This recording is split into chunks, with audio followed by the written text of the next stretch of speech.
Hello everyone, welcome back to defence Updesh. मेरा नाम है हर्षवर्धन सिंह और आज 7 अगस्त के करंट अफेयर्स पे बात करते हैं। So let us continue. सबसे पहले बात करेंगे राजीव गांधी खेल रत्न, जो कि इंडिया में हाईएस्ट स्पोर्ट अवार्ड होता है, उसका नाम जो है वो प्रधानमंत्री नरेंद्र मोदी जी ने जो है वो चेंज करने का फैसला किया है। उन्होंने कहा कि एक बहुत समय से चलती हुई डिमांड्स और बहुत सारे लोगों के कहने के हिसाब से राजीव गांधी खेल रत्न का नाम बदलकर अब मेजर ध्यानचंद खेल रत्न अवार्ड जो है वो कर दिया जाएगा। ठीक है, तो आज थोड़ी क्लास में चेंज है। आज मेजरली कोई भी ऐसा चीज नहीं है जो क्वेश्चन वाइज, बट हाँ अवेयरनेस के हिसाब से दो तीन चीजें थी जिन पॉइंट्स को फटाफट से कवर करेंगे। So let us continue with this. तो सबसे पहला चीज तो ये हो गई कि मेजर ध्यानचंद खेल रत्न अवार्ड जो है वो नाम आपको पता होना चाहिए। इंडिया में हाईएस्ट स्पोर्ट्स ऑनर जो है वो क्या है, मेजर ध्यानचंद खेल रत्न अवार्ड अब होगा।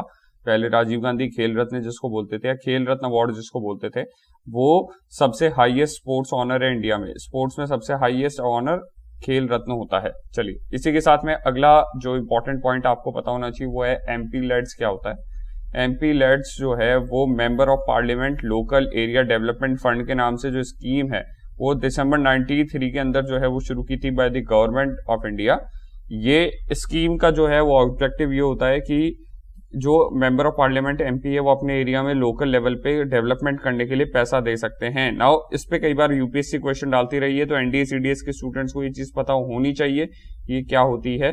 अभी कोरोना की वजह से इस स्कीम को जो है वो बंद कर दिया गया था। The objective of the scheme is to enable the members of parliament to suggest and execute developmental works of capital nature based on locally felt needs with emphasis on creation of durable assets.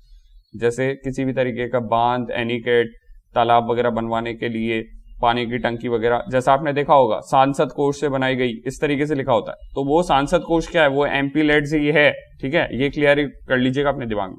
Initially, it came under the control of Ministry of Rural Development. Later, in 94, it was transferred to the Ministry of Statistics and Program Implementation. Each MP is granted 5 crore rupees under the scheme. ठीक है, तो ये बात ध्यान रखिएगा कि total MPs को, राज्यसभा और लोकसभा दोनों को मिलाकर जो है वो 790 MPs को जो है वो 3950 करोड़ रुपीस जो है वो हर साल मिलता है। एक साल में 5 करोड़ रुपए अगर वो खर्च नहीं करेंगे तो वो लैप्स हो जाता मतलब वो पैसा वापस से यूज नहीं किया जा सकता।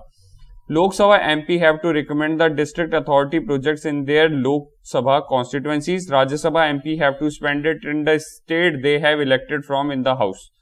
Nominated members of both Rajya Sabha and Lok Sabha can recommend works anywhere in the country. ये पॉइंट्स याद रखिएगा प्लीज कि लोकसभा मेंबर्स अपने क्षेत्र में विकास के लिए पैसा दे सकते हैं। राज्यसभा मेंबर जिस स्टेट से चुनकर आए, जिस राज्य से चुनकर आए, वहां के लिए 5 करोड़ रुपए कभी भी खर्च करके दे सकते हैं। और वहीं पे राज्यसभा में जो नॉमिनेटेड मेंबर्स होते हैं वो पूरे देश में कोई भी काम जो है वो इसके अंडर में कर सकते हैं। तो सांसदों के पास में इस पैसे को किसी भी तरीके से खर्च करने की अनुमति होती है। 5 करोड़ रुपीस पर ईयर मिलता है, ये आपको ध्यान होना चाहिए। और एमपी लेड्स स्कीम क्या है इसके बारे में आपको इन्फॉर्मेशन होनी चाहिए। थोड़े दिन पहले न्यूज में भी था और अभी भी न्यूज में है। न्यूज में क्यों आया, क्योंकि इस साल पैसा वापस से लैप्स हो गया, टाइम नहीं दिया गया था एमपीज को पैसा खर्च करने को, इस वजह से वो पैसे का इस्तेमाल नहीं हो पाया। क्योंकि कोरोना था तो गवर्नमेंट ने पहले इस स्कीम को रोक दिया था, बंद कर दिया था 2020 में। चलिए आगे बढ़ते हैं, नेक्स्ट बात कर लेते हैं ईरान की। हमने ऑलरेडी बात करी कि किस तरीके से इब्राहिम राइसी जो हैं वो ईरान के नए प्रेसिडेंट बन गए हैं। और आपको ये ध्यान होना चाहिए, external affairs minister S Jaishankar जो है वो इनकी जो शपथ समारोह होगा, स्वेरिंग इन सेरेमनी होगी, उसमें पार्टिसिपेट करने ईरान जाएंगे। ना ईरान इंडिया के लिए बहुत ज्यादा इंपॉर्टेंट है। ईरान को इंडिया जो है वो एक मेजर एक्सेस पॉइंट, एक मेजर की पॉइंट की तरफ देखता है। अफगानिस्तान में जो कंडीशन चल रही है अभी, तो ये कुछ ऐसे पॉइंट्स बनते हैं जो सभी स्टूडेंट्स को थोड़ा बहुत आइडिया होना चाहिए।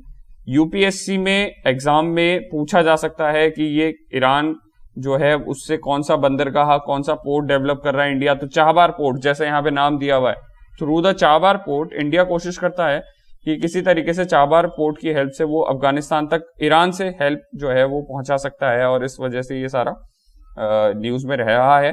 हाँ, ये पॉइंट्स एसएसबी जाने वाले स्टूडेंट्स के लिए और भी ज्यादा इंपॉर्टेंट है, क्योंकि अभी रिसेंटली अफगानिस्तान में जो इशू चल रहे हैं, ईरान के साथ में जो इश्यूज चल रहे हैं, इन इश्यूज पे एसएसबी के अंदर जीडी में, लेक्चरेट में और इंटरव्यू में आप लोगों से पूछा जाने के चांसेस रहेंगे।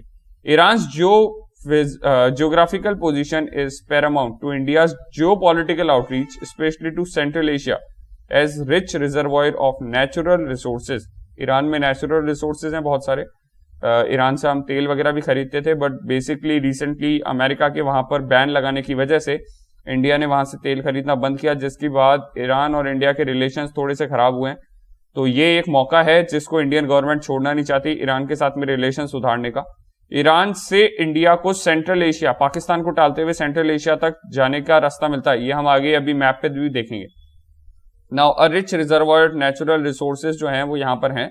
Similarly Iran is vital for India's access to Afghanistan, in which India has immense strategic and security interest. Afghanistan और ईरान इन दोनों का लिंक है, पाकिस्तान से दोनों की बाउंड्री लगती है, इंडिया के साथ दोनों के रिलेशन अच्छे हैं, तो चाबहार पोर्ट इंडिया के लिए इंपॉर्टेंट है। इंडिया हैज डेवलप्ड और has been developing Chabahar port, ठीक है, in the bid to bypass the impediment placed by Pakistan in the way of it attempts to trade with Afghanistan. अब अगर इंडिया को अफगानिस्तान तक पहुंचना है, middle Asian countries, central Asian countries तक, किसी भी कंट्री तक पहुंचना है, तो पाकिस्तान बीच में अड़ंगा करता है।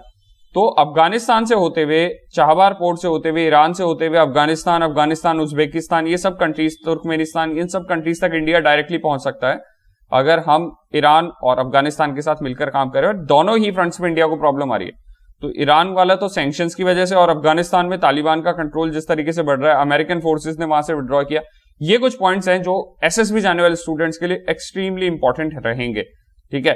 तो इनके बारे में आप जरूर थोड़ा सा रिसर्च करिएगा। Iran, one of the richest country in hydrocarbons, and India a rapidly growing economy with deep thirst for energy make them natural partners.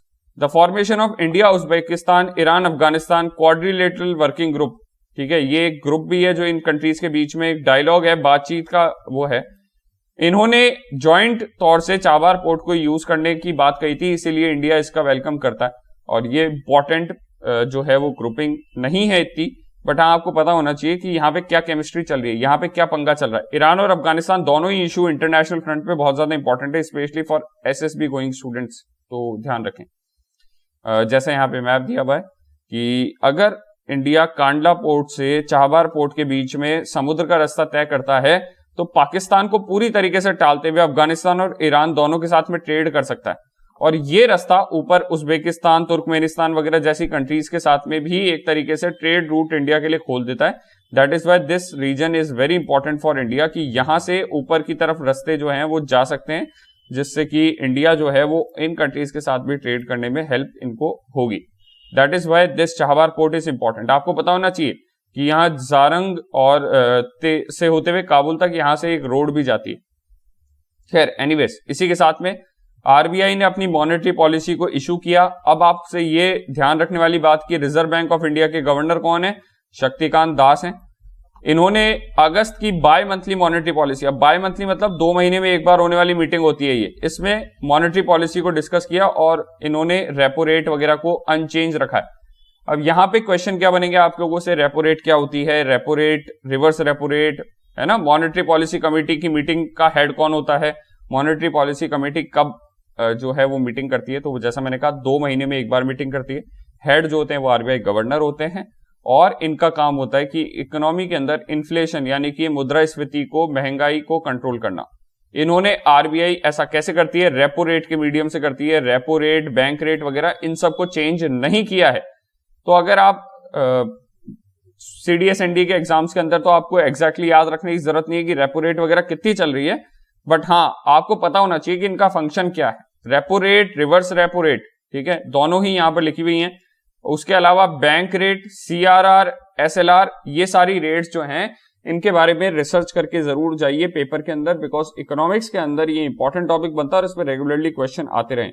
जब भी रेट नीचे जाती है तब महंगाई बढ़ती है, जब भी रेट ऊपर जाती है महंगाई घटती है। ये इनके बीच में हमेशा उल्टा रिलेशन होता है, ये आपको ध्यान होना चाहिए। चलिए, and last we are talking about Hiroshima bombings. 6 अगस्त को हिरोशिमा पर बॉम्ब गिराए थे अमेरिका ने सेकेंड वर्ल्ड वॉर के टाइम पे 1945 में।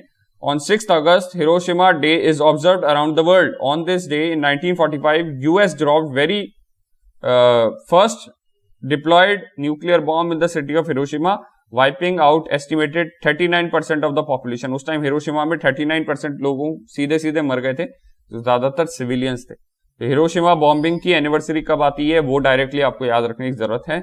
यूपीएससी भी इसको डायरेक्टली नहीं पूछेगी, बट हाँ दूसरे तरीके से स्टेटमेंट देकर पूछ सकती है, तो वहां आपको तारीख याद रखने की जरूरत पड़ेगी। इसी के साथ आज की क्लास को यहीं खत्म कर रहे हैं। Thank you for watching.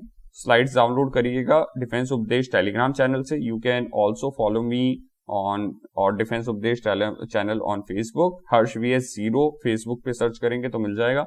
उसके अलावा आप मुझे पर्सनली भी टेलीग्राम पे रीच आउट कर सकते हैं। हर्ष VS0 मेरी आईडी है। टेलीग्राम पे डायरेक्टली मैसेज करके कोई हेल्प चाहिए, कोई गाइडेंस चाहिए, एनीथिंग यू वांट, तो आप मुझे अप्रोच कर सकते हैं। बहुत बहुत शुक्रिया। Thank you.